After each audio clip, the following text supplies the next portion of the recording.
Good morning and welcome. This is Sunrise Daily. It's Thursday morning and it's, what's the week? It's 27th of October. Yes. Why? Good morning, Amayo Makinde. Okay, I'll pretend as though I don't know why you're taking this. Well, it's a beautiful one actually here in Lagos. Thank God there's no rain, at least for now. We hope it stays dry. I'm Kaido Kikilu. A very good morning to you all. Welcome to Sunrise Daily live from Abuja. That's where we are. I'm Chamberlain Uso. Good morning. I'm Maokwe Ogun Yusuf. Yes, indeed. So today we're just going to go right ahead and start off with a look at some of the dailies here today. I know some may already have an idea of what some of the papers may reflect today. Take a look at New Telegraph. They lead with existing currencies ceased to be legal tender January 2023. And of course, you'd expect a lot of reactions to this one in terms of how this ranks topmost in the scale of preference of some of the policies or activities which we expect to have direct impact on the value of the currency above all else. That's what so many people want to see addressed. But this is the big lead here.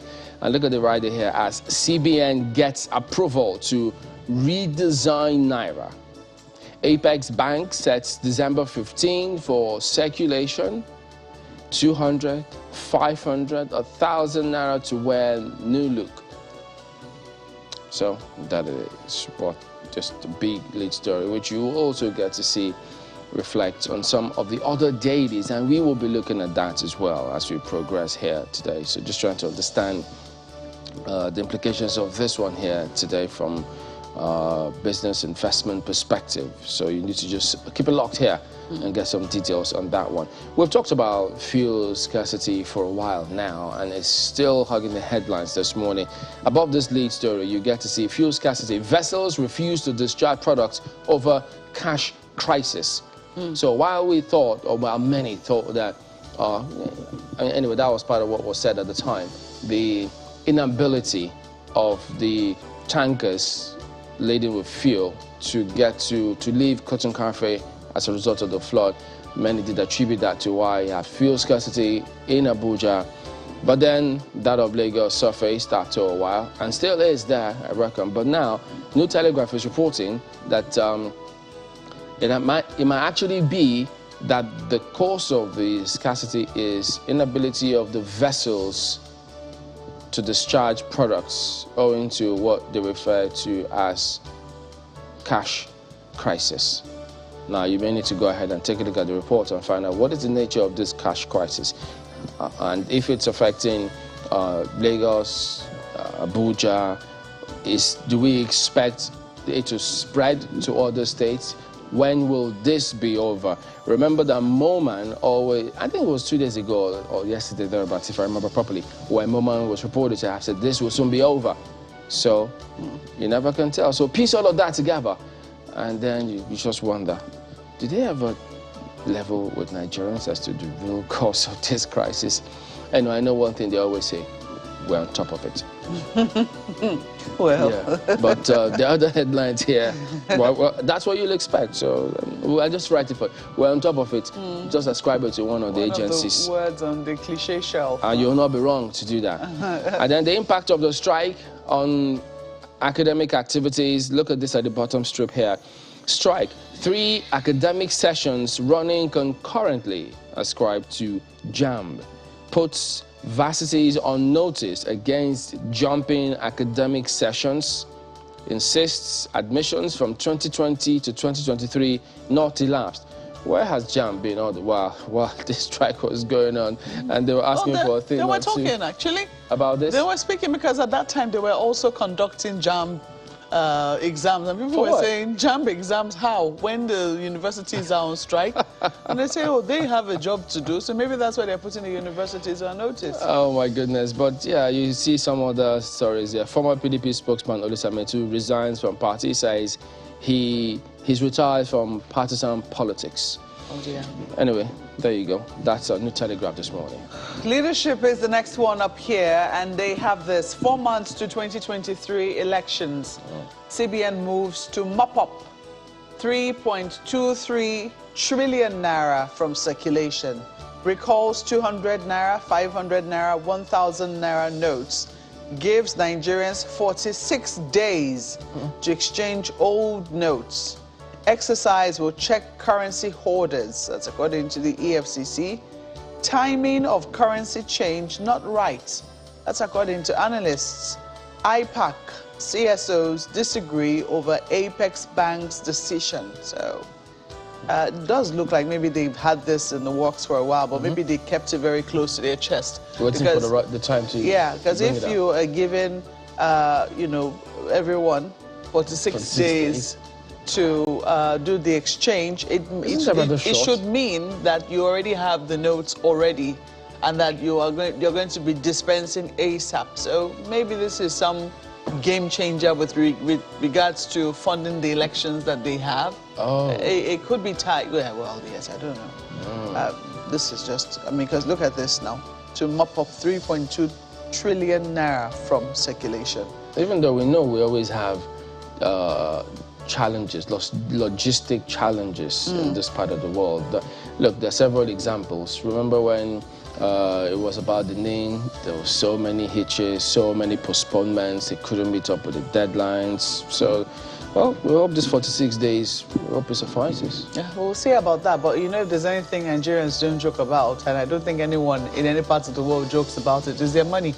So well, the banks had better be ready. Yes. Or else. Imagine that, you know, the banking halls. If you know your money is about to change and it will not be legal tender anymore, you'll find how to make sure that that money quickly gets to the bank and you're able to exchange I need it. to quickly get my reversal done before this kicks in. Chimling, you'll have no effect. In money business. It'll have no effect whatsoever on your reversal. It has on my pocket. Oh, look at this. You also, did you say minimum? What was that? But it's not maximum wage anyways. Look at this, talking about wages. IPAC CSOs reject salary increment for president, governors, others. So I think that, you know, we still have a responsibility or a duty now to still get RAMFAC to ask them what the rationale was or is behind their suggestion or their proposal that, you know, president, governors, others get a salary increment. Page 7 is where you find the objection of CSOs and IPAC. You also see this, terror alert, we won't be stampeded, federal government tells U.S. government. Okay? Were they trying to stampede the government? I don't know. Page 7 will give you just how they were interpreting it. Concessioning, federal government names preferred reserve bidders for Abuja, Lagos, Kanu airports. So it's true that our airports are about to be concessioned. You know, people have asked the question, why are we concessioning the airports that should be the cash cows in the aviation sector? I guess the Minister for Aviation might have some explanation for that. Maybe he has been giving it, maybe I've been missing it. But last I saw was him explaining why Ethiopian Airlines was the one that was going to be managing our Nigerian air. And our lawmakers did not sound convinced or did not feel convinced by the explanations which he gave. But page 25, just in case you're wondering who the reserve bidders and the preferred bidders are for Abuja, Lagos, Kanu airports, page 25 will give you that detail. You also have a number of other stories at the corner. Look at this one. China honors 51 Nigerians for outstanding contributions to China or to Nigeria. I imagine that. Goes out to China. Just wondering. Page 24 is where you find details. Someone's writing about T.Y. Janjuma's harsh voice. That's also on the back page. Let's leave it there for leadership newspapers. Well, the dailies are clearly sharing the Naira story this morning.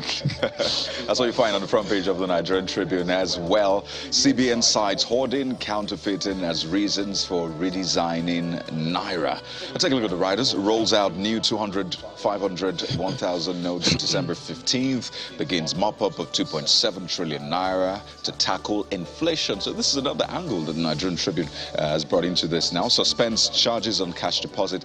I'll take a look at this. This should interest you. EFCC to monitor process of withdrawal of old currency notes. That for me, I mean, I have lots of questions, lots of scenarios in my mind right now. So imagine you bring like 10 Ghana must go, say, you know, I want to deposit this, and they're like, wait a minute. How did you get these funds? No, all the laws will come out. Section this of Money Laundering Act, Section that of EFCC Act, Section this of the CBN Act, and all the guns will come out. We're not preempting. But I imagine some people staring at those Ghana must go thinking, no, let me just toss this they're into not going to come out that way. That's where you find huge employment. Huge employment immediately. Okay. Are you giving out ideas right now? Okay. I'm just going to keep it to myself. Okay. Well, that's what you find in the front page. It's a very interesting one. As Chibilin said, this is going to be a major focus this morning because it's about the money in your pocket and your bank accounts and maybe under your bed, because Mr. Bia says people are hoarding the currency anyway. Or maybe in the piggy banks as well. There you go. For some of us, the humble piggy bank. Oh, to get more stories on the front page. Court restrains Kogi government from shutting down Dangote Cement. That's also on the front page. But this one is also a big one. Terror alert. US OK's non-emergency staff to leave Nigeria. FG talks tough.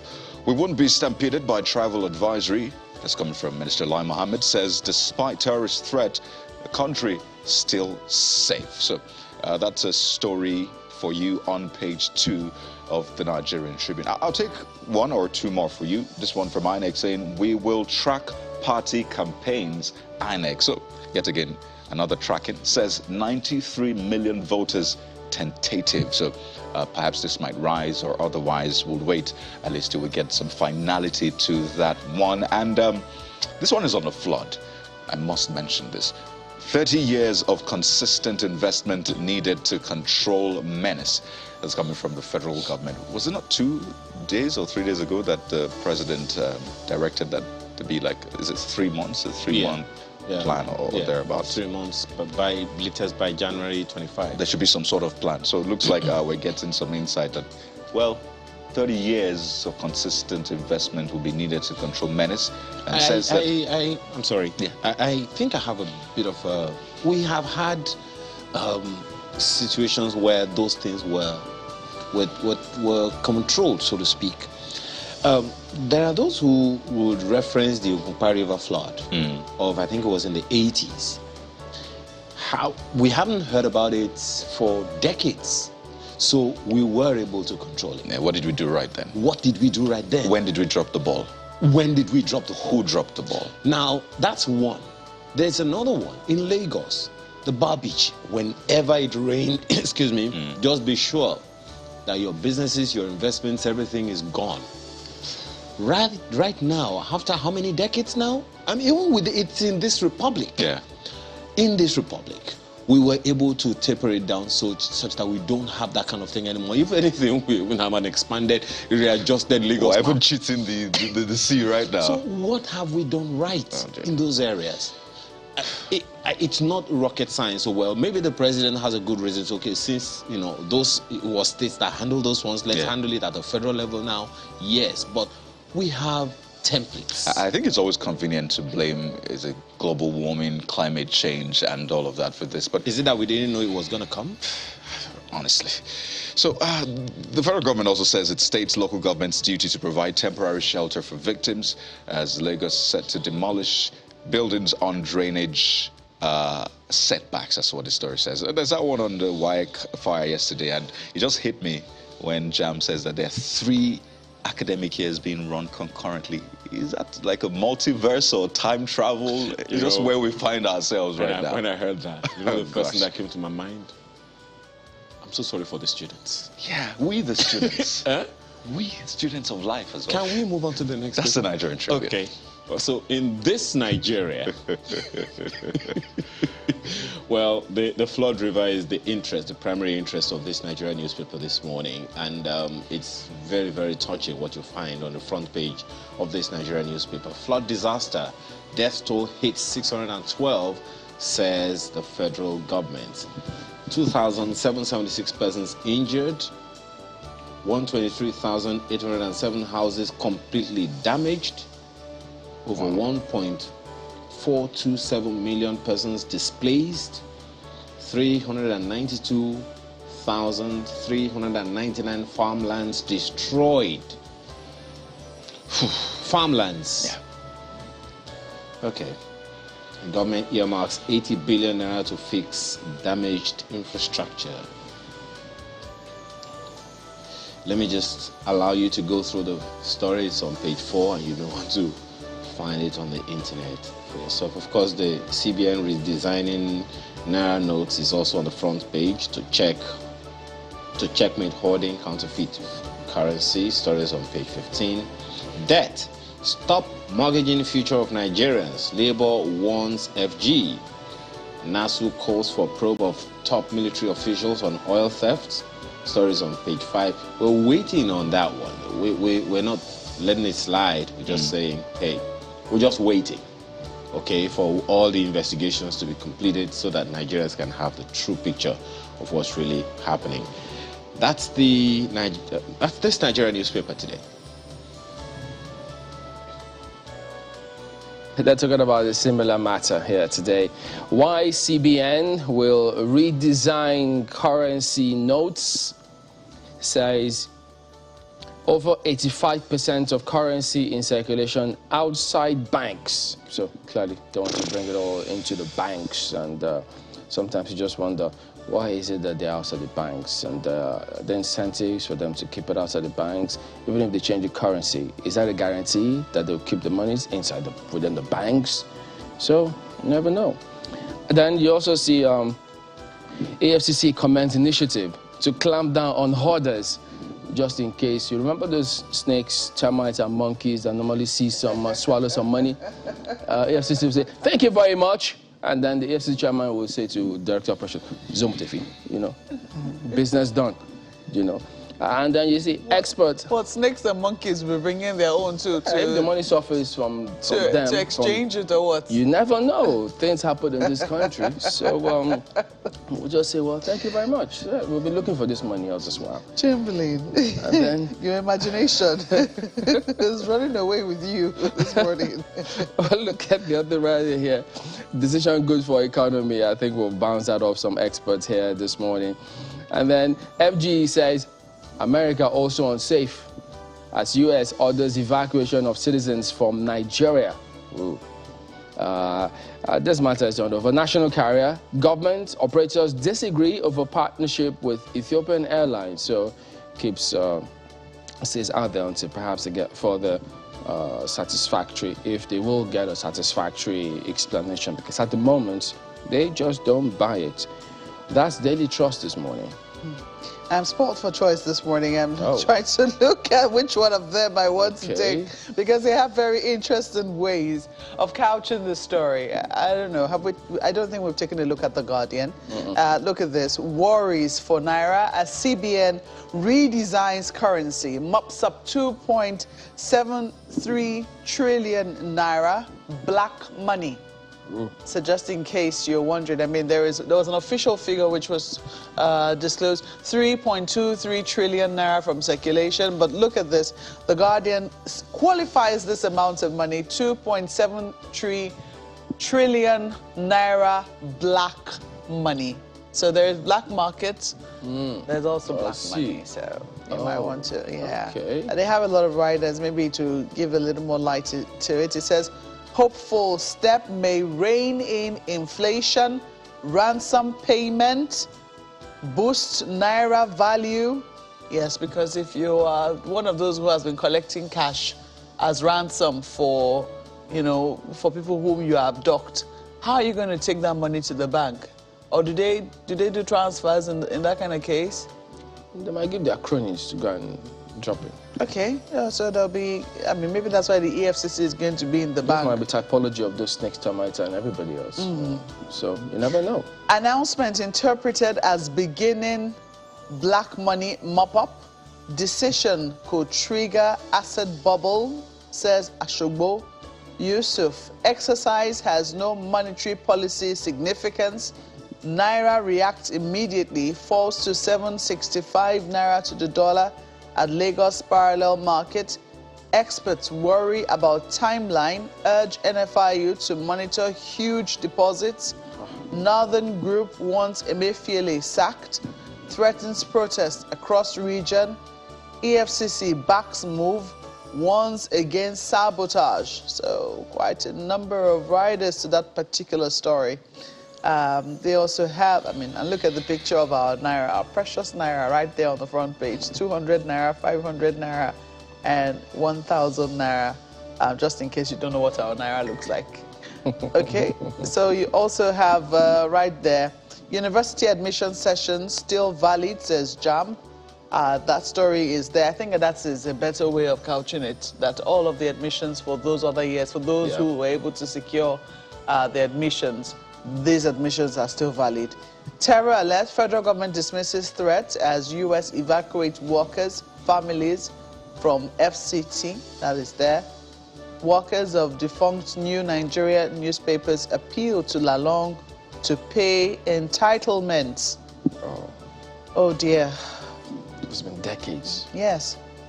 Page 9 will give you details, and maybe we're also adding our voice to that. We haven't read the story. It's supposed to be on page 9. Yeah. But, they're journalists and the people, and they're workers, more importantly, deserving of their entitlements. If, for no fault of theirs, their paper folds up and it's a state-owned enterprise, the state has a duty to ensure that they are adequately compensated. So that's to the governor of Plateau State, who also happens to be the Director General of the APC campaign. I know he's the presidential campaign. He's been moving about quite a bit. Hopefully, he'll have the time to also listen to this appeal and see what he can do about it. Yeah. Let's leave it there for the Guardian newspapers. Well, while the monetary authority is talking currency, the fiscal side of it is on inflation. And that's what you find on the front page of the Daily Times newspaper this morning. With this one, how FG is tackling growing inflation. According to the finance minister, pegs level of borrowing at 6.1 trillion naira. So, looks like we're seeing, and don't forget the president, the vice president have said there should be some sort of unification, consistency with the monetary and fiscal policy. So is that what we're seeing now? Well, more details on the inside pages of the Daily Times. And I'll just take this one for you. No going back on Nigeria Air Aviation Minister. So, they say that planes don't reverse anyway, so maybe in the air, that is. Pardon me, I couldn't help that. But not where you are the all right, that's manipulation, video manipulation. Well, there's that one on top. Buhari seeks enhanced security cooperation with South Korea. Well, the president has been meeting recently outside the country, so that's an update. Let's leave it there for the Daily Times newspaper. Well, the angle of Nigerian News Direct to that story is politics, and this is how you find it. Existing currency expiration, CBN's deadline shocks politicians, shatters 2023 election cash for vote plans. Well, look at the riders. Says 85% existing currency notes hoarded in private custody. All those things that we heard earlier are the things that you see right there on the front page. But right somewhere around the pictures, you see terror alert. Political, economic activities suffer in Abuja as U.S. plans evacuation of citizens. That's what you have on the front page of the paper. Most certainly the details you find on the inside pages of the Nigerian News Direct today. I'd like the political parties to come out and say, well, we don't have plans to buy votes, so this is not going to affect us. You get because a lot of people are seeing it in that light, so it will be good for the political parties to come out and the candidates saying, well, it doesn't affect us in any way. Are you saying that the CUPP should come out conference? No, the parties and the candidates say, you know what, that's the News Direct this morning. Guys. And take a look at Daily Independent next here. It's a different headline from the cash all over the place. 93 million voters, or money, to decide Obi, Atiku, Tinubu, others' fate. That's from INEC, right? That's right. INEC says no going back on BVAS e-transmission of results. Okay, that e-transmission bit is where many keep wondering. Okay. And then you see 23 INEC staff face disciplinary action for fake registration.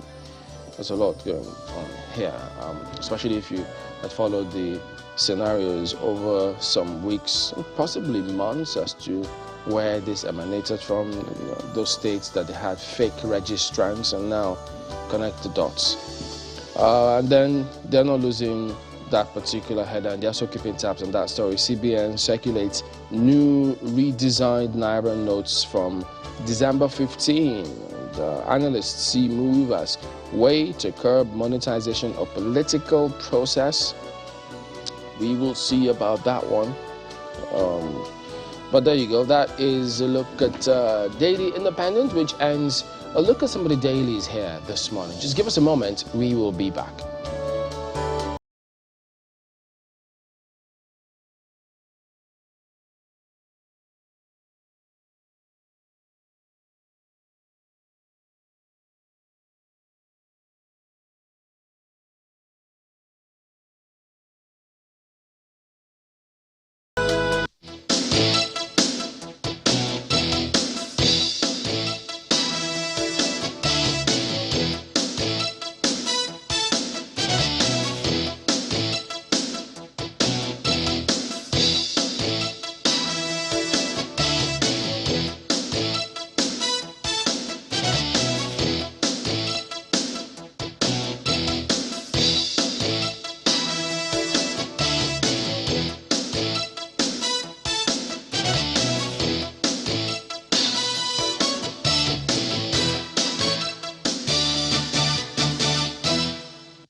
Inflation and liquidity in circulation is top of the mind of the CBN governor as he calls for this special press conference.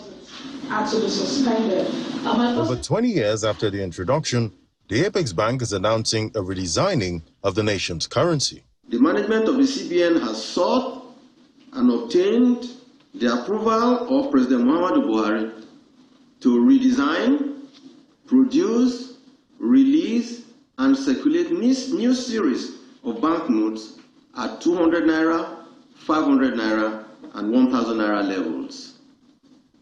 In line with this approval, we have finalized arrangements for the new currency to begin circulation from December 15, 2022, after its launch by President Muhammadu Buhari. The new and existing currencies shall remain legal tender and circulate together until January 31, 2023, when the existing currencies shall cease to be legal tender.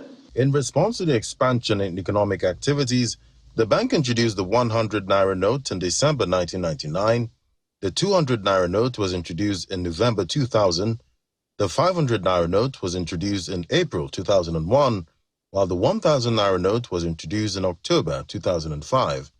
This time, the bank is taking this step to take control of the currency in circulation.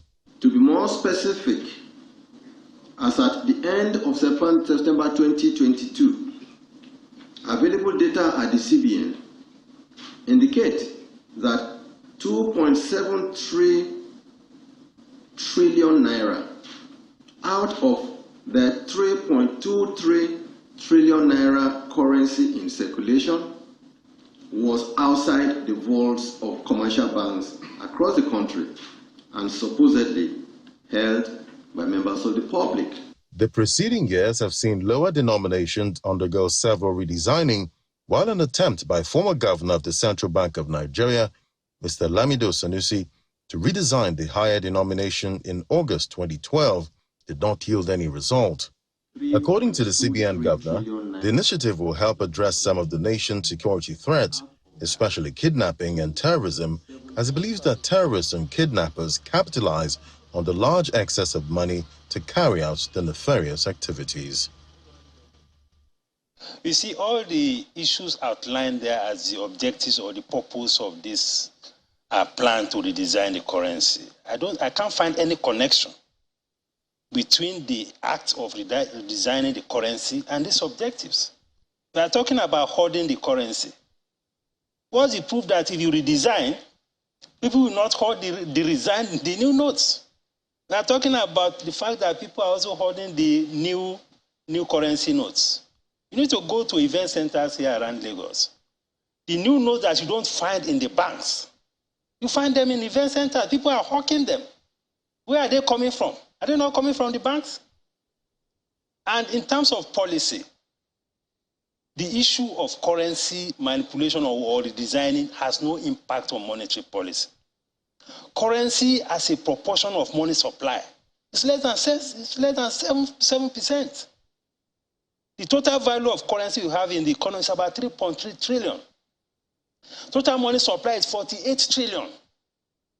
So how will redesigning the currency impact on policy? There is no connection at all. So I don't see this achieving any of this. It's just a very big distraction. It's going to impose a lot of costs on the economy because this is not going to be cheap. We are talking about printing 3.3 trillion currency notes. That's a lot. Then you talk about the logistics. This is a very big country. How are you going to navigate all of that with many of the local governments not having even 1 or 2 branches of banks? Then we have all these issues of flooding, connectivity problems. You have an election coming up. How are we going to deal with all of this? And we are dealing with this in a space of 1.5 months to deal with all of this.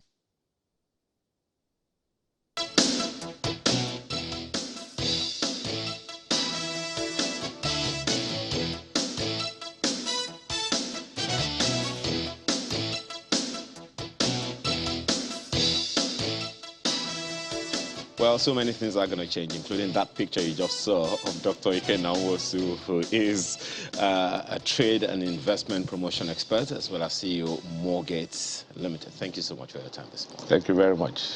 Well, but first, the currencies. Let's talk about the currencies changing before your picture. Okay. Nigeria between 1959, just before independence, and now, well, 2007, I think, we've had some currency changes here and there to like 13 times. Do you see any correlation between then, those previous ones, and this initiative of the CBN? Yeah, thank you for inviting me. Well, Nigeria's currency, frankly, is a currency of West Africa. It's very important for you to know this. Forget that there are more countries using the CFA franc, but as the largest trading economy in West Africa, it's the currency management. The management of the Naira is very critical in the West African economic stability. So when you have gauged the period within which the currency has been changed, certain times you said, the main driver for it is the increasing necessity for improving the security features. This happens in other countries as well, developed and developing. So that is usually the main driver, because the increasing sophistication of technology results in ease of counterfeiting. So most countries change it within, as you heard the CBN governor say yesterday, 5 to 8 years cycle. Watch the United Kingdom. That's what they do. The Americans same. In this case, it's 20 years since the last redenomination, as the CBN governor said. I think that's a long time. So if you do between 5 to 8, so it's actually 3 cycles have gone. Because if you take the median, 5 to 8, so let's take 6 years, so 6.5 times 3, that's about 20 years. So we've actually lost 3 cycles. We ought to have changed it.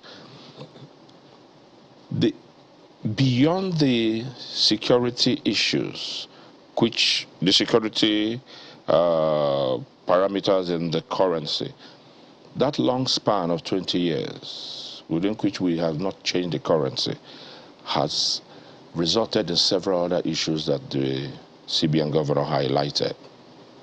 And so they are now under pressure to do it, because now a lot of non-state actors have impacted the integrity of not just the Naira, but the economy and the country. So essentially you're saying that not doing what we ought to do as and when due, one way or the other, exacerbated some of the security risks that are now compelling us to do it now. That is correct. So there are at least three ways to look at this for a lot of people. Some have maybe described it as a brilliant move, a master stroke. Some might say this is a cane stroke on an already battered economy anyway. And some will say, well, it's of no effect. From where you sit, at least those three ways, how do you see this move? Okay, let's start with what the justifications of the CBN governor. He says there are three main reasons why the Naira the currency management is being rigid. The first is because there is excessive hoarding of the currency. Now that's economic and national security. Second, there is an increasing absence of fit and proper notes. That's integrity of the system. And the third reason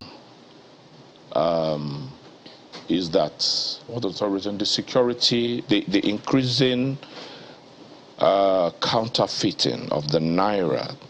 Now that again is national security. So you find that on the average, national security implications are actually more the reason for this. Now those are his justifications. Okay, what are the advantages, the upside of this redenomination? So first, we are going to hopefully reduce the amount of money outside the banking system, because the CBN governor is saying over 80% of 3.2 trillion. That's about 2.7 trillion is outside the banking system. So hopefully we'll be able to get a lot more back into the net. I hope that we're able to do up to 50% of that 80% back. That's one. Two, we'll be able to get cleaner notes to improve the integrity of the system. Thirdly, we'll be able to curb counterfeiting, because the CBN governor was very clear. The increasing sophistication of photographic technology and printing technology has made counterfeiting easier. So what our expectation is that the new currency is going to have more updated security measures in it, so that counterfeiting will be more difficult. So we need to move, the government needs to move faster than the counterfeiting industry. Now, that's the upside. Right. Okay, so for you, you see this both ways, not just a master stroke. You also see this as maybe with its own downsides. Am I right? It has some downsides, yes. Right, I'll come to it. But the other upside again is that it will, when you reduce the money in circulation outside the banking system, it will help to improve financial inclusion, because now the financial inclusion policy of government is a bit threatened. Financial penetration, because a lot of money is outside the system. Another upside is that it will now make it a bit more, or maybe significantly more impactful when the CBN undertakes monetary policy measures. Because they've undertaken a lot of monetary policy measures over the past 10 months, and it has not really impacted enough significantly on inflation. Even the recent CRR, cash reserve ratio increase, interest rates, not. So maybe when they bring a lot of money back into the banking system, then the monetary policy measures will have more impact. So those are the upside. Then. You said maybe. Yes, it will, but to what percentage? So we are going to monitor that. And the CBN governor said that there will be continuous monitoring of that. So you think this will impact positively on inflation? It should impact positively on inflation, but the extent to which it will has to be monitored. But you also mentioned... I will come back to that point. But you also mentioned earlier, just something that you said earlier, I just don't want to let slip. You said you hope we are able to get up to 50% of the money that's outside of the banking system back. Yes. So we may not be able to get all back. We may not be able to get all back, and I'll give you my reasons. But what's the implication of that? Now, that's on the flip side. But I'll come back to it in a moment. Okay. A lot of things to come back to. Yes. On the downside, on the downside now, the CBN governor is saying the banks, there are two immediate costs to this whole announcement. The first immediate cost is that there's going to be a huge amount of money spent by government in printing currency. Currency is very expensive to print. So the CBN governor has said the four higher denominations, 100, 200, 500, 1,000, is going to be printed. Note, he did not announce that there will be new currency for the four lower denominations, 50, 20, 10, and 5 Naira. Because it's very expensive to print them. So that expenditure again means you're putting more money out. So that's huge expenditure for Nigeria. The second immediate cost, the banks. Even though you left out 100 Naira notes, but go ahead. No, I said 100, No, he 200, included 500, 1,000. It's actually 200, 500, and 1,000. So there's 3, 200, 500, 1,000. Left out 100 and the other ones. Okay. Well, I see some reports say this, I see some reports say that. So I hope the CBN clarifies that. Now, the other immediate cost is the cost to the banking sector. The CBN governor is saying from now, no cash deposit charge. No bank should charge for anybody depositing cash into his account. Yeah. The bank should have their branches open on Saturdays to receive money. Now, what's the benefit to the banks? So, the banks are not going to get any financial benefit. They're going to incur costs. Staff are going to come in on Saturdays. Most banks have outsourced their currency management, their cash handling to third-party cash handling companies. Now, if you're going to get staff in to work on Saturdays, you're going to give them extra allowance, you're going to use the internet, you're going to run diesel, these are additional costs. So how are the banks going to recoup that? So that's an issue. So are they going to also renegotiate with their cash handling companies? So that's another issue. These are immediate costs. So that's part of the downside. On the flip side, now, when I said we don't know whether we're going to get the whole money back in, the 100% of the whole money outside the system. Now, this is a very good measure because like a lot of analysis have been made, a lot of the cash outside, politicians spending cash, the ransom payments, and a lot of people doing cash transactions even for trading. Now, in analyzing that flip side, you ask yourself the question, why is it that you have over 80% of cash, of money circulation outside the system? First of all, the main reason why people keep money in the bank is usually 3 reasons. Transactional, pay your everyday bills. 2, precautionary, you save money in case you have emergencies, medical accidents. 3rd is speculative, maybe for investment. You have your fixed deposit and the investment comes out to do that. So anything outside this 3, and you keep your money outside the banking system, you're questionable. So it means, 1, I mean, the fact that you have 80% of money outside the system, it means 1, people are not having enough confidence in the banking system. It may not be the overriding reason, but it's 1. All right. 2, you find that, and let me talk about that confidence in the banking system.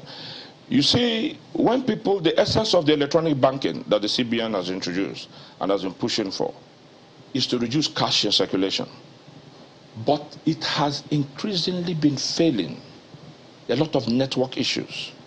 You see people transfer money, and when you transfer money, the bank charges you first for the service. You see, you get a debit alert first before the credit. Sometimes 1 week, 2 weeks, a month, the other person may not receive the credit. And now that causes problems in the trading system. So many people will prefer to just withdraw cash and pay for the service. So you see the confidence in the banking system there. So the CBN needs to call NCC, NIBSS, and they look into this problem to improve that. Secondly, not having 80% of the cash being outside means that there's a lot of illegal activity going on. People buying illegal crude, paying ransom in cash. But crude is priced in dollars. Yes, you use Naira to buy the dollar. You use Naira to buy the dollar. So, people are doing illegal business, either the crude business, whether it is petrol, they're exporting illegally, whether it is politicians getting ready for the elections. So, these are other issues that the CBN needs to look at in terms of integrity of the system. So, when you now analyze it, why am I saying they may not get all the money in, but I believe they will get a lot in? Because politicians, there is a window, it's 6 weeks. December 15 to January 31. It's exactly 6 weeks. A lot of politicians are going to start using the Naira because they are going to be afraid to pay the cash in because the CBN has already announced their monitoring. They don't want to go and buy dollars. So there will be increasing dollarization of the economy. They won't buy pounds because pounds will soon be changed because there's a new king. The queen has gone. So they're going to have them to change again. So that might take a while. Exactly. So they're going to do a lot of dollarization. So that's national security implication again. So who do and we that begin means, to look and that at? means pushing out a lot of Naira into the economy, chasing dollar, because the dollar will always appreciate. So that is going to also impact the inflation. You are putting more money into the system. Just on that point, before you move forward, so if you say that a lot of people would shift attention, clearly they're buying the dollars from somewhere. Shouldn't attention also shift to that so that while trying to block this channel, they're not going through another channel? So how should that, what kind of attention should be placed on perhaps where they get the dollars from so that eventually we don't lose in one way? Well, there has to be a collaborative framework. The EFCC, the ICPC, the NFIU, the police. A lot of people forget the police. This should all be involved. And then the Nigerian customs, who have now said that everybody leaving the country must fill a form or coming in. So there has to be a collaborative framework. They should go and learn from other jurisdictions how that's done. And that's quite a lot of things. But let's quickly take Chamberlain. He wants to put in a question. Okay, thank you. Go ahead. So I was just listening to you there. So correct me if I'm wrong. You're suggesting that this policy, this decision of the CBN, is not going to have any direct impact on the value of the Naira?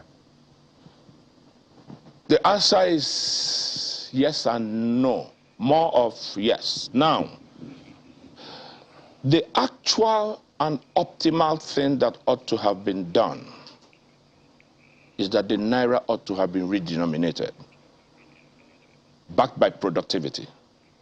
But our economy is weak. Productivity has been declining. The manufacturers are screaming.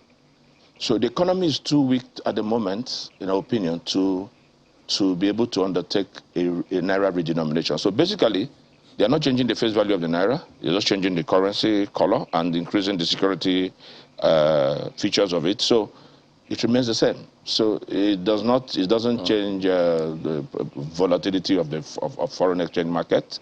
It's not going to. But to a large extent, it is going to help to bring your money back into the banks to a certain extent, not 100%. And I know that the CBN in the analysis know that they are not going to achieve 100%, but at least let them make a try.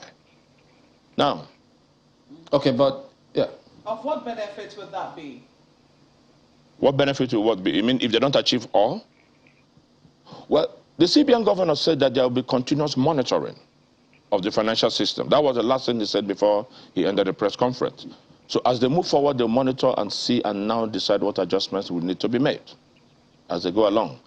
Because they will definitely keep statistics from banks, basically on a daily basis, how much more currency is coming in from people, cash deposits, and they have the 2.7 billion as their reference point for how much money they want back into the system.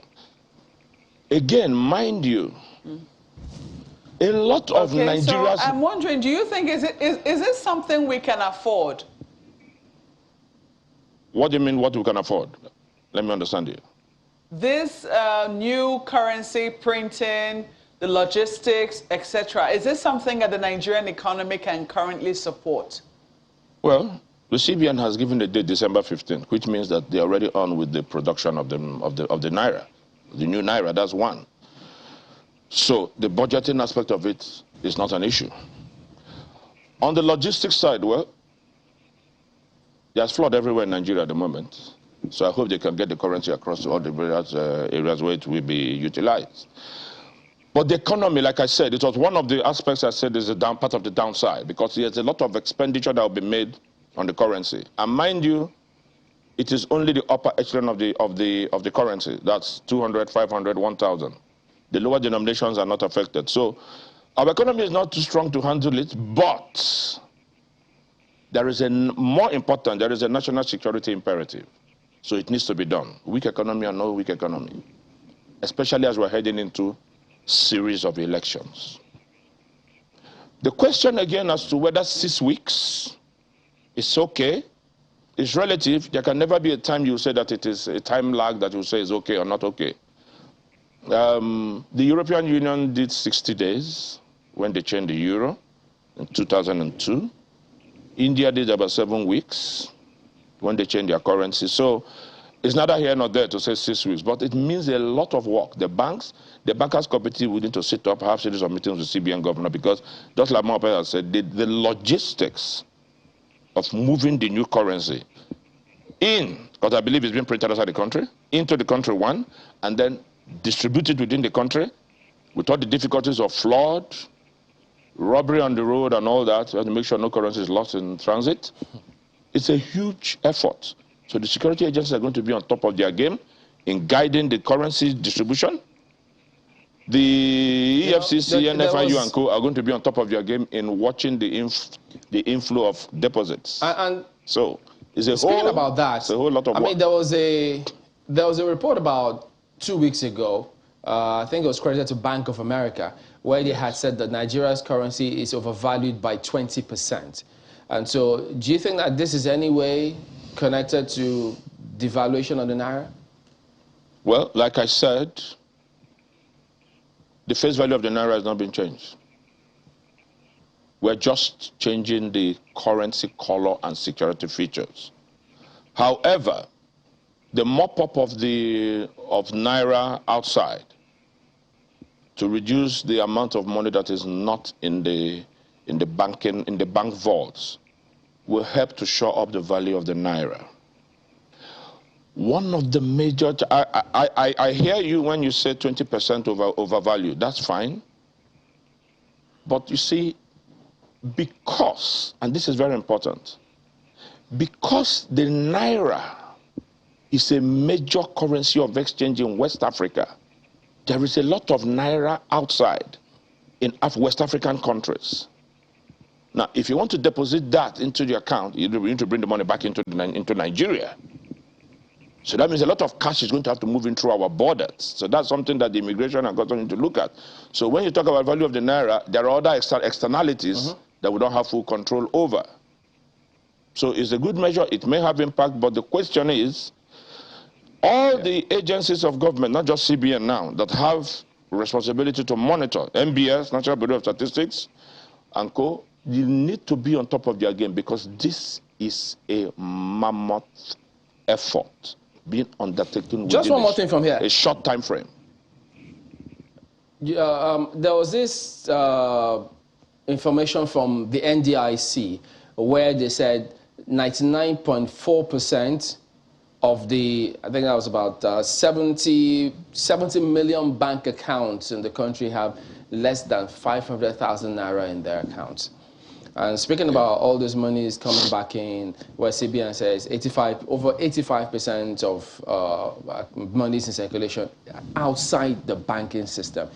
Just as Mr. Yusuf did ask while we were coming in, do you see any guarantee whatsoever that even if this currency redesigning happens, monies come back, is there any guarantee that it will stay within the banking system or it won't go back outside the banking system?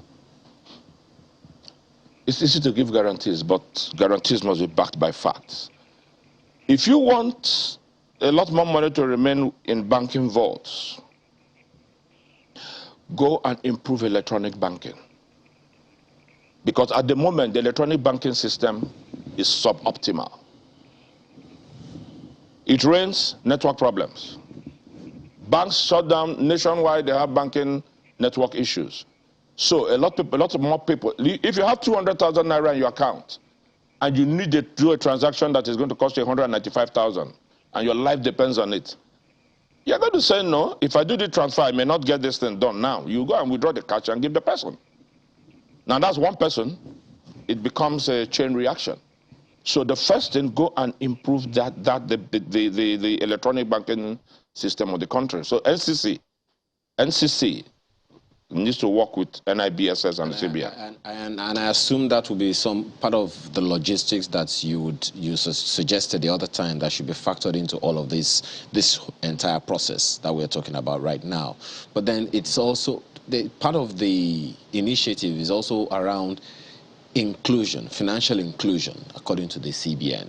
Yes. What do you make of that? How is that factored in for those who may not understand what the CBN is talking about?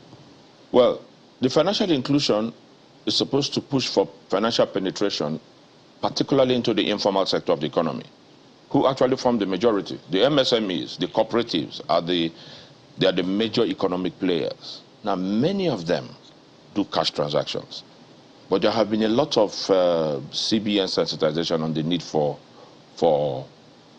electronic banking, so you don't keep money outside the system. Why do we need money in the banks? People say it's my money, I can do whatever it is I want to do with it. Yeah, agreed. They have the human rights. So you see, you are not going to criminalize it, because there is no upper limit to the amount of money you can have in your house. I'm not aware of any law that says otherwise. So you're not going to criminalize it. Well, that's something CBN we want to look into. So that is part of the challenge of financial inclusion. So you need to look at the architecture. With this measure being undertaken now by the CBN, maybe that is an opportunity to look into the financial inclusion aspect and how much cash can you have that is legal or not legal. Again, it touches on the fundamental human right to do what you want to do with your cash. So there are legal implications, there are financial implications, but I think it is better for voluntary compliance. But that it's better to do voluntary compliance by sensitization. But that has to be based on trust, which you say is lacking largely now in the system. Yeah, exactly. So people are worried about for you to have 80% of currency in circulation outside the system, it misses it's one of the issues. There is a trust deficit in the financial system. So we need to do a lot of work. And let me say this to you. When you transfer money and the money is not credited to the person you sent it to, and you have a debit alert, the bank has charged you for the service, but has not delivered the service. What it translates to is that indirectly, you have lent the bank money for a month or two, and they don't pay you interest for it. Okay. So collateral. Well, we have to go now, and that's another angle altogether to this conversation. Well, but we have to thank you at this time, for being a part of the conversation this morning, at least throwing some light and letting us to some of the implications of our action as a nation. Dr. Nnamdi is a trade and investment promotion expert. He's CEO Mortgage Limited. Thank you so much again for your time. Thank you very much for inviting me. All right, done with sharing the Naira for now. We'll take a short break. We'll be right back.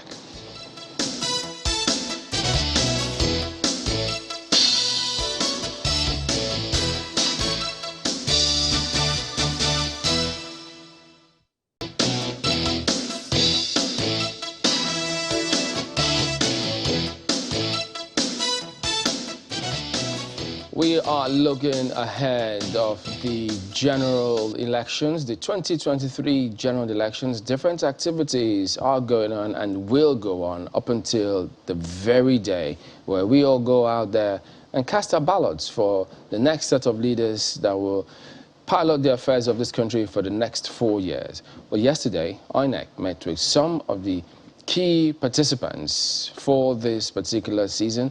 And here is a report that reflects some of what transpired yesterday.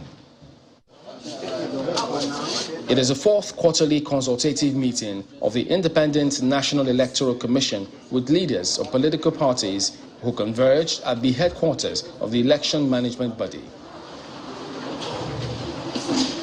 The meeting comes after INEC concluded the cleaning up of the voters' register, which was laden with several discrepancies. Consequently, some officials of the commission who were involved are now facing the law. The commission deployed thousands of diligent staff for the CVR exercise, and the vast majority of them discharged their duties conscientiously. Unfortunately, a few of them did not. The fictitious registrations were carried out by some of our registration officers involved in the field exercise and could easily be traced. Each registration machine is operated using an access code tied to a dedicated email assigned to a staff. There is therefore an audit trail that gives the total number of persons registered by each official involved in the registration exercise. In some cases, some of them made as many as 40 attempts or more to register one fake voter, and yet were able to detect the shenanigans. As a result, the Commission has so far identified 23 registration officers involved in this unethical conduct, and disciplinary action against this staff has commenced. The leadership of all the political parties involved in the 2023 general elections were in attendance, except the People's Democratic Party, as the chairman of the Inter-Party Advisory Council commends efforts of the Commission and cautions against smear campaigns targeted at the leadership of the election management body. To us in IPAC, the real object of the darts of venom being directed at the person of the chairman and institution of the INEC are merely a decoy. The real target of the machinations is the circumvention of the deployment of the bimodal voter accreditation system, BVAS, the electronic transfer of results, and the other security devices INEC has deftly and painstakingly put in place to enhance the integrity of the electoral process. The meeting goes behind closed doors as the political parties, through the Inter-Party Advisory Council, believes INEC is well prepared to conduct a credible election in 2023. So one of the key components for successful general elections is policing. So we're talking about policing the elections today, and we've got two gentlemen, as you may have seen, joining us today to shed some light on what to expect. Olumiwa Adejobi is a CSP. He's also the Force Public Relations Officer. Or sitting right beside him is Shino Phillips, who is the CEO of Matchmakers Consult International. They're consultants to the police on the 3rd edition of the police retreat, which will go on soon. Gentlemen, good morning. Thank you for coming on today. Good morning.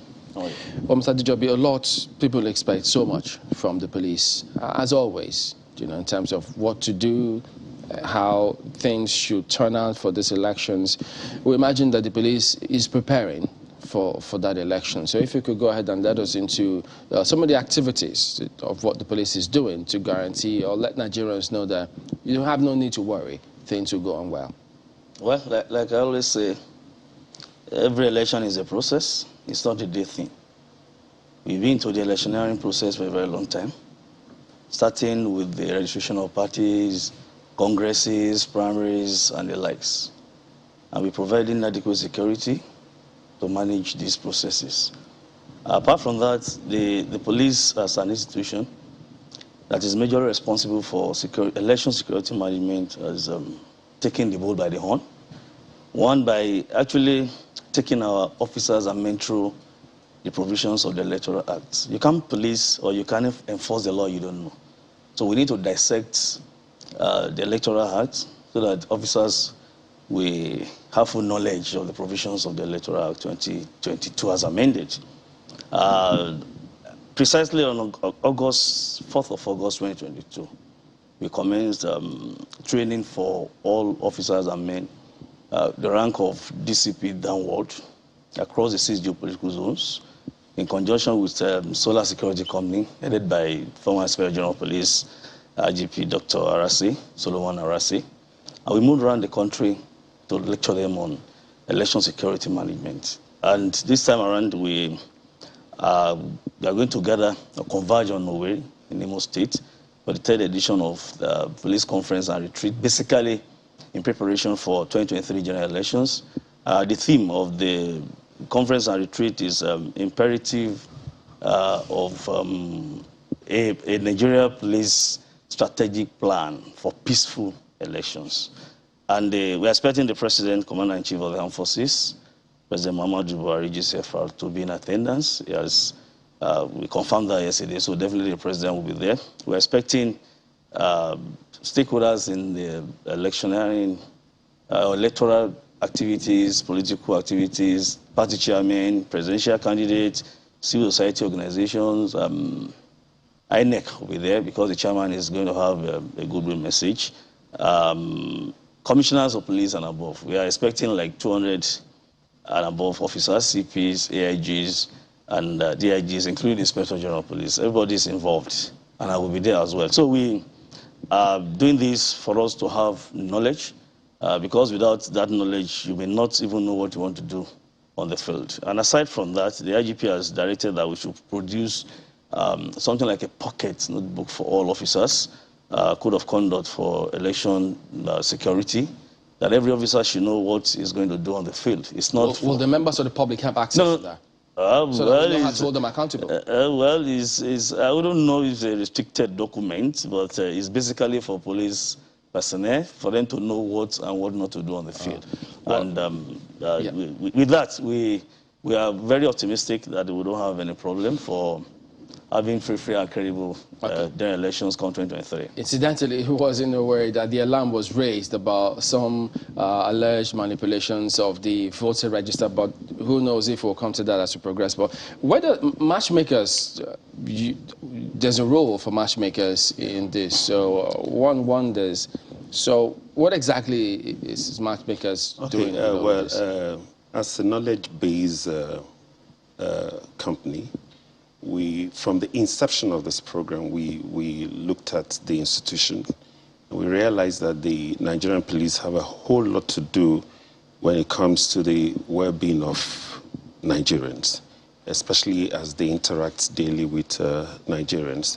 And so when we started, we looked at a theme that was suitable for the force, considering the fact that the landscape of crime is changing every day. And criminals are devising new ways of not only committing crime, but also beating security agencies. So we realized that policemen are, especially at the very senior ranks, are always very, very busy, not having time to study, to even read a book, unlike some of the agencies, because they daily interact with the public, and we felt there's need to have a forum, a place where, a platform where they could come, rub minds, where they can interact with the Inspector General of Police and look at ways of dealing with crimes as they evolve. And so we started in Lagos with a theme on predictive policing. And you see, gradually, we're taking it to this point where we're very much concerned about our elections, because with our elections, generally with our democracy, I think that we've been bedeviled over the years with thuggery, violence, and usually stealing of election boxes and all that. So, but is this, pardon me, is this training for officers? Yes, for officers. No, well, of course, when with the CPs and above, we know that by the time they are trained, with the kind of resource persons we have, they'll be able to, get this across to the DCs. But you know that the rank and file is always a challenge. Of course, the daily interaction that we have that. We have them. Yeah, we have that. We have them. We have serious consideration for them. It's a deliberate, well-articulated plan that if you feed the head right, then the body can as well fit in. So we have the plan that from this, as he also rightly said, training started with the rank and files and those of the chief superintendent of police and others. So we have this huge plan, and I thank the Inspector General of Police for his consideration that from this point it will come down to the rank and files. The elections, we know, are a process. It's not a one-day event. Yeah. We also know that, leading up to that main day where people will actually cast their ballot, there are a number of events.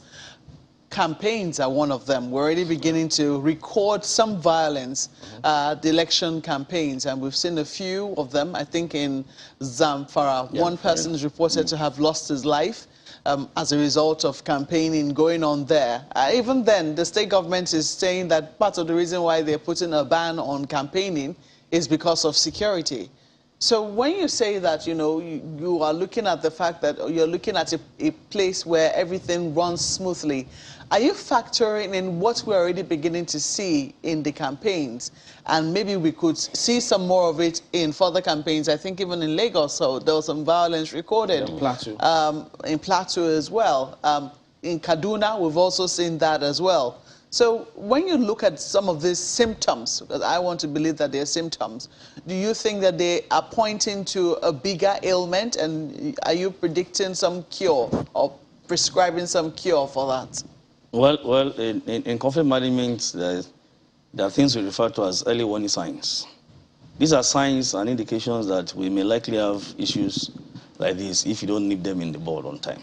And that's why you recollect that when they were signing the peace accord at the INEC office, the IGP, at the ICC the other time, the IGP read out certain things to warn political actors, political parties on certain things. And I think it's important for us to know that if we at all want to have a very seamless process towards 2023 general elections, political parties, candidates and their supporters must work in line with the provisions of Electoral Act and other extant laws in the land. The incidences so far give us the impression. Studio, but well, still talking about something new, Mr. Adejobi, INEC also made it clear that a huge number of people that are going to be part of the elections ahead are young people. And we both know our history with young people, Mr. Adejobi. We both know the history that Nigerian police has had with young people within the past 2 years, even more than that, but which culminated over the past 2 years. And there are those of them who feel, as far as they're concerned, the police hasn't really, quote unquote, learned or, the lessons of 2020, and perhaps even gotten the memo that some of those things that they campaigned against are still happening. Yes, SARS was proscribed, SWAT came on board, but it would seem like not much has changed. So I'm wondering how the police is interfacing with young people to ensure that they can also be factored into the thinking of the men whose boots are on the ground at the various polling centers all over the place, because we both know that the trust quotient is still very, very low. Well, let me clearly say this, that we are not having issues with the youth generally in this country. I think the problem is many of them don't understand the legal provisions and the legal framework within which we operate. If you don't understand the legal framework of your country, you're going to be having issues with security operatives. Not only the police, any law enforcement officer will be having issues with you if you don't understand what the law is saying. The law is clear and there's no sentiment in law. We have Electoral Act. That act has made provisions for certain things, what you should do and what you should not do. So if you run foul of this act, definitely the police will pick you, irrespective of your age, your ethnic group or whatever, where you come from. So far, you are criminally liable under the law as provided for in the law, that once you're above 18, you can think on your own, and of course you can be fired if you go out of your way. So we don't have issues with the youth generally.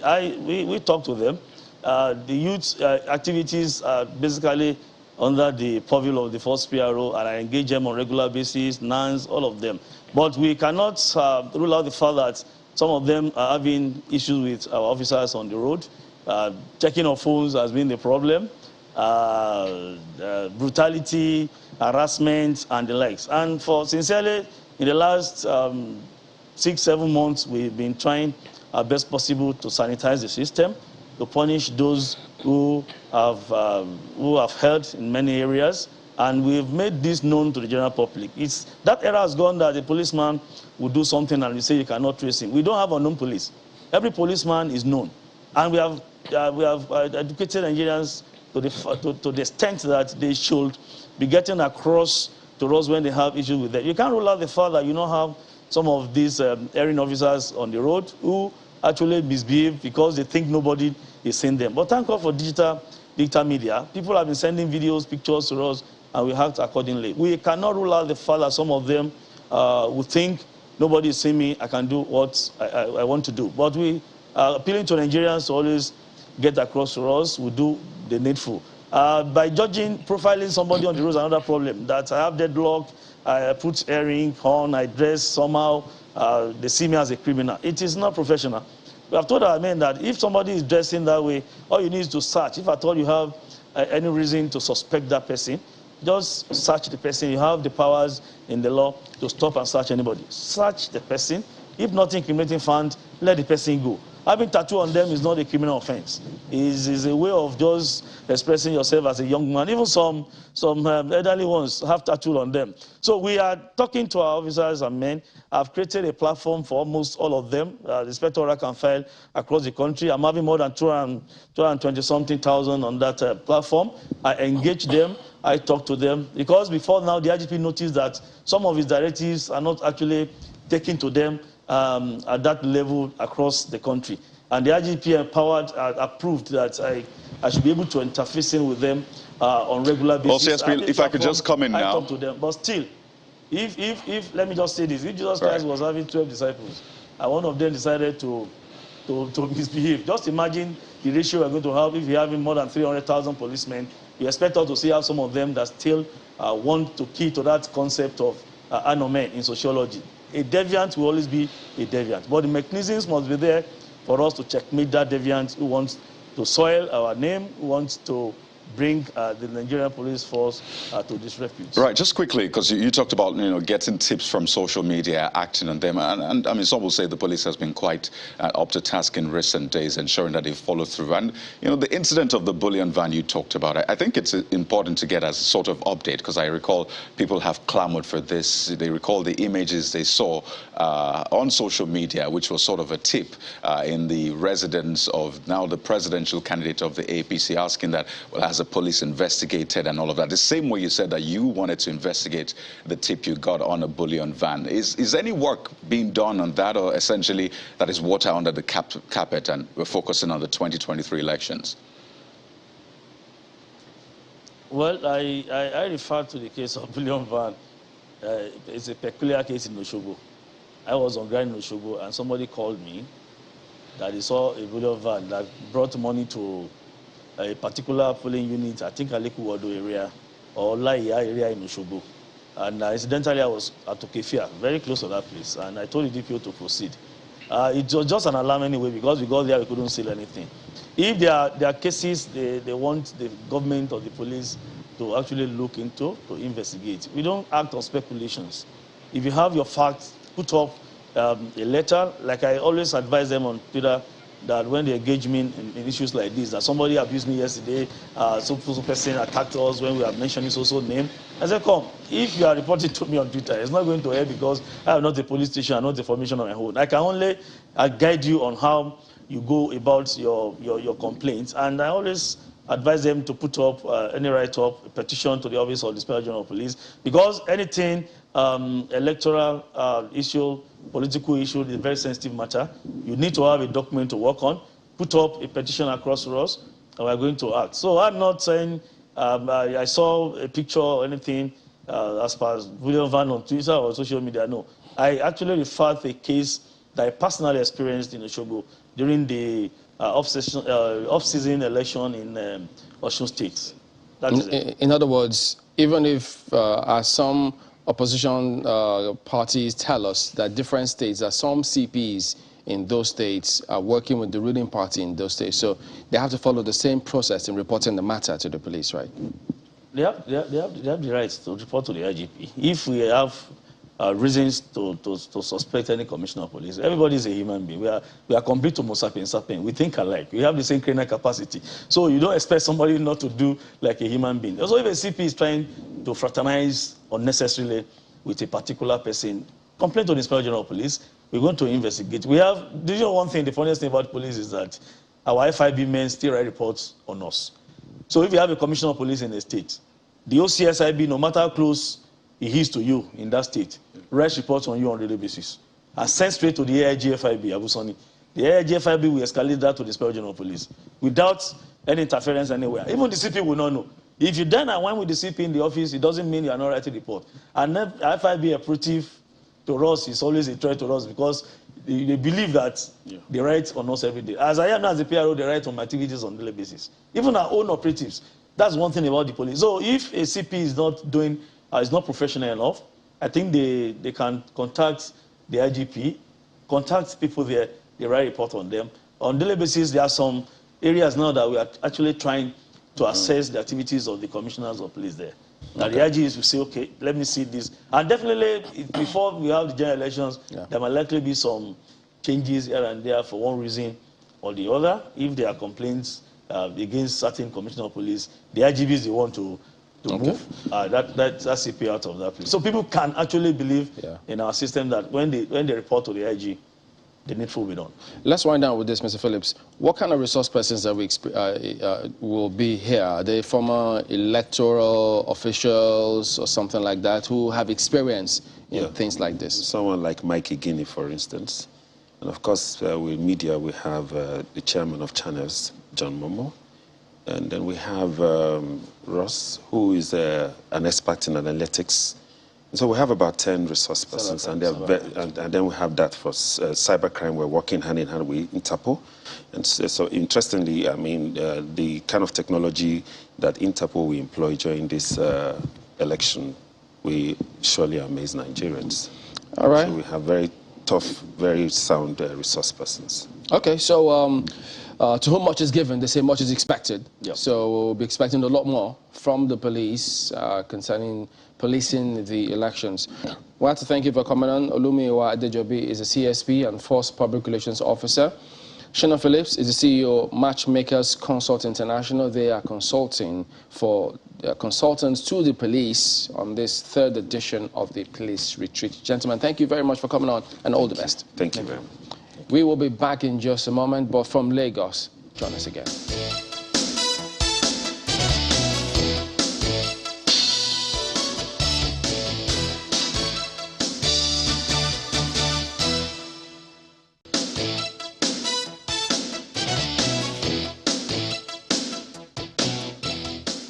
So we started off with the economic corner, the law enforcement corner. Now we're entering the legal corner. It's always a very interesting one. And this morning we're joined by Dr.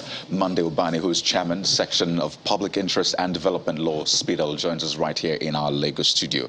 It's good to have you, Dr. Ubani. Just to set like a background to this conversation, just yesterday the Federal High Court, presided over by Justice Evelyn Naira, ordered the federal government to restore Nnamdi Kanu to what it described as his status quo before June the 19th, 2021. And in that ruling on fundamental human rights and extraordinary rendition of the leader of the proscribed IPOP group, she also ordered the government to pay 500 million naira as damages to him.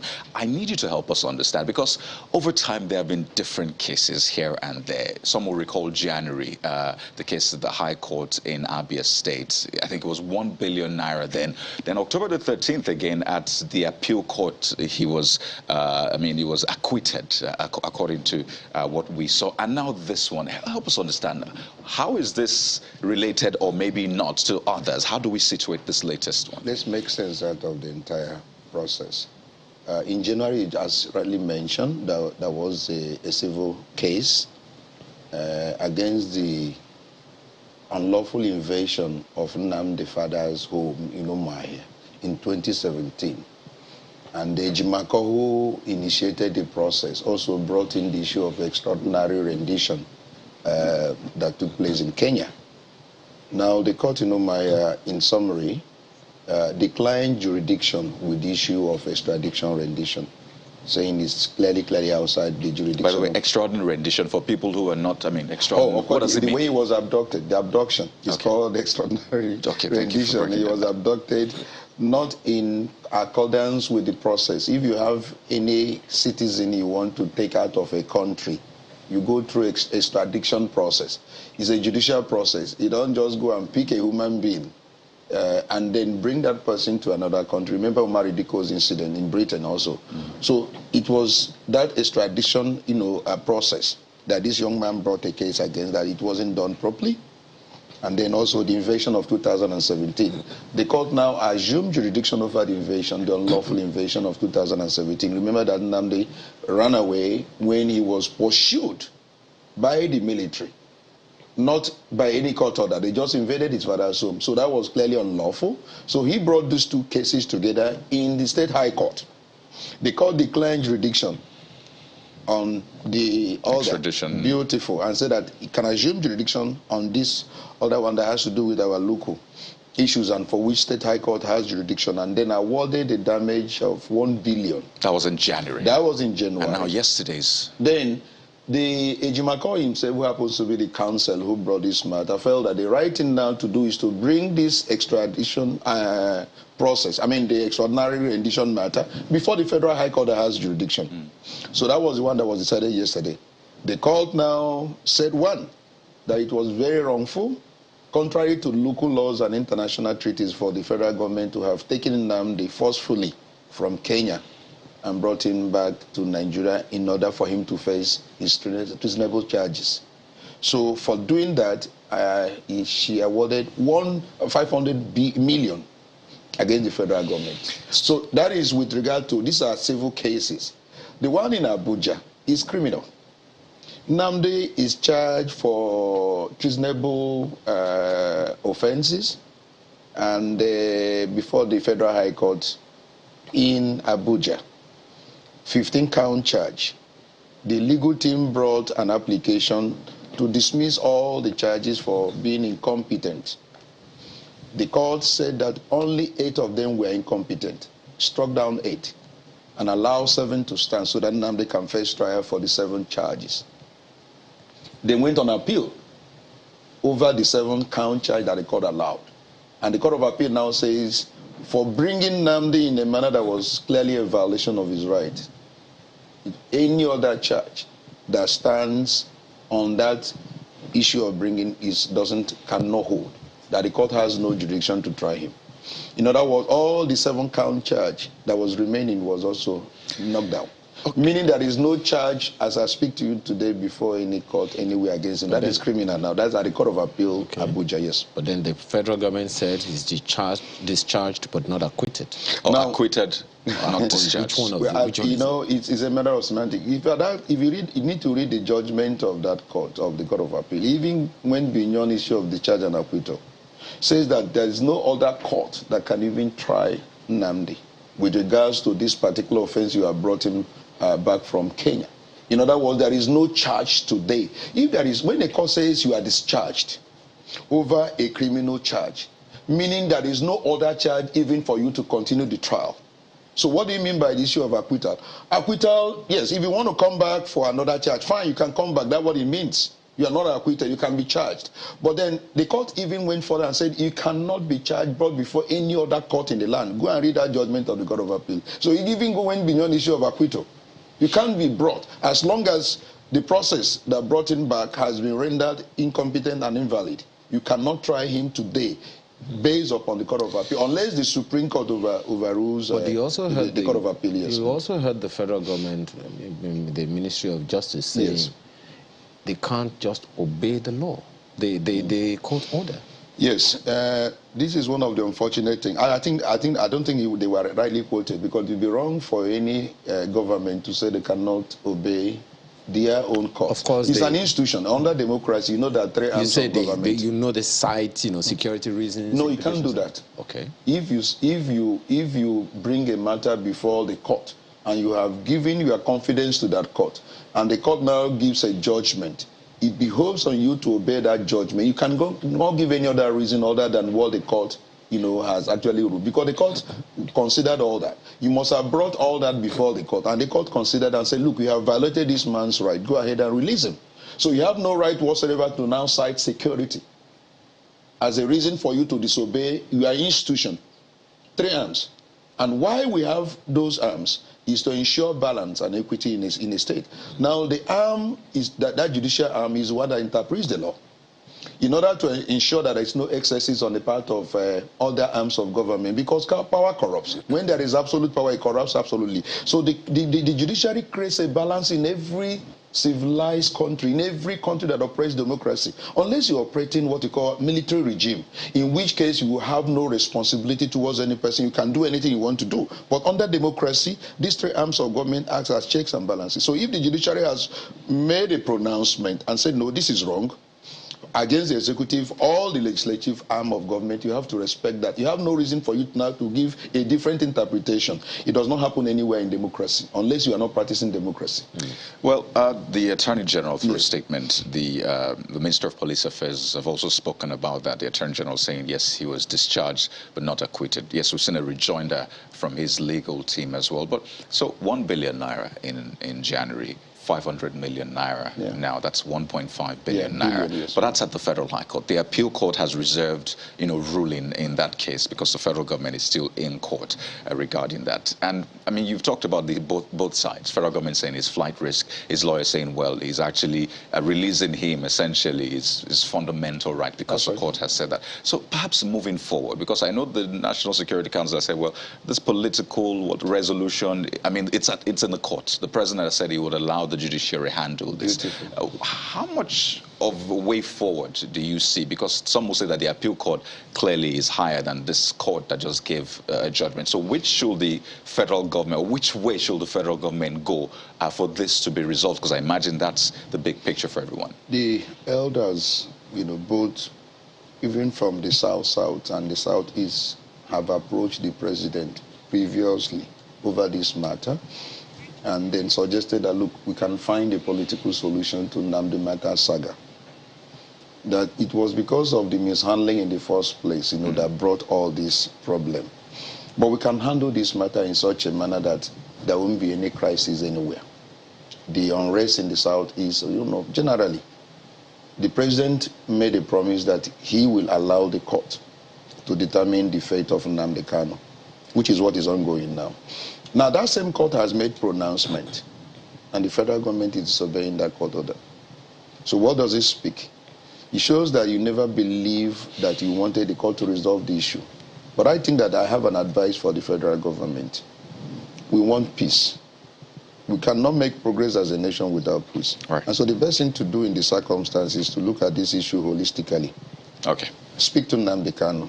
Speak to the elders on what should be done in order to ensure that it's absolute peace, that if Nnamdi is released, there will be maintenance of peace in the southeast and all over generally. So I think that advice should go to the president that at this point in time, he has a very good legacy to leave behind by releasing Nnamdi Kanu. But before then, there should be a discussion as to ensuring peace in the southeast. We have to run now. You had a similar case, the EFCC, that court. Has that been sorted? 12 million? 12 million they're owing me. And I told them I will pursue that matter till Jesus comes, and I'm going to get my 12 million. Now they appealed against it. Well, so I just wanted to get an update. I just wanted to get an update just to help people understand how these things work. Perhaps ongoing conversation, but we'll have to thank you for that insight. Mr. Monday Obani is a chairman of Speedol, joins us right here in our Lagos studio.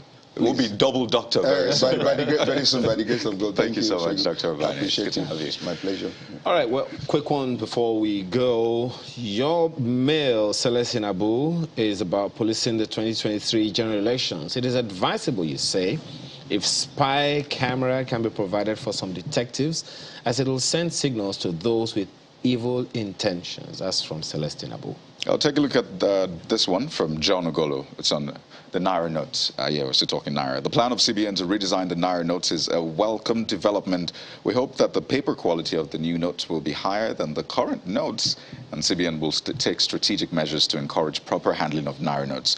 The CBN should also work with NITA, NCC, commercial banks, and security agencies to improve cybersecurity measures that enforce online and machine-operated transactions instead of cash.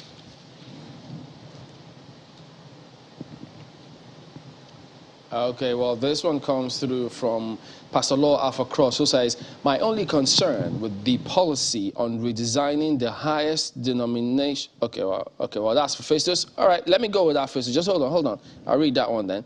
It says, redesigning our Naira notes will make it harder for criminals to counterfeit the notes for illegal activity. But the rush to change the notes without public consultation puts a lot of stress on Nigerians. CBN must provide Nigerians with high-quality notes. Well, the question will be for those who are dealing with cash. I mean, I think that will be the question, because ordinarily, if your money is in the bank, you don't have to worry about it. Yes, it's just that when you go to the bank, you get fresh notes. But look at this one. This is from Fashakin Awotunde, yes, just to be sure that we're on the same page. He says, CAN, that's the Christian Association of Nigeria, should have faulted the deadline, 21st January 2023, which is a Saturday, because worshippers might drop the old notes as offering next day, that's a Sunday, and it will be rejected by banks the following day, which is a Monday. So you see people already looking at the implications. I mean, did it ever occur to you to go and check what day that deadline was going to end? It's ended on a Saturday. And this viewer believes that, you know, worshippers might not be honest enough when they finally put an offering in church on Sunday. But it's certainly a point to note.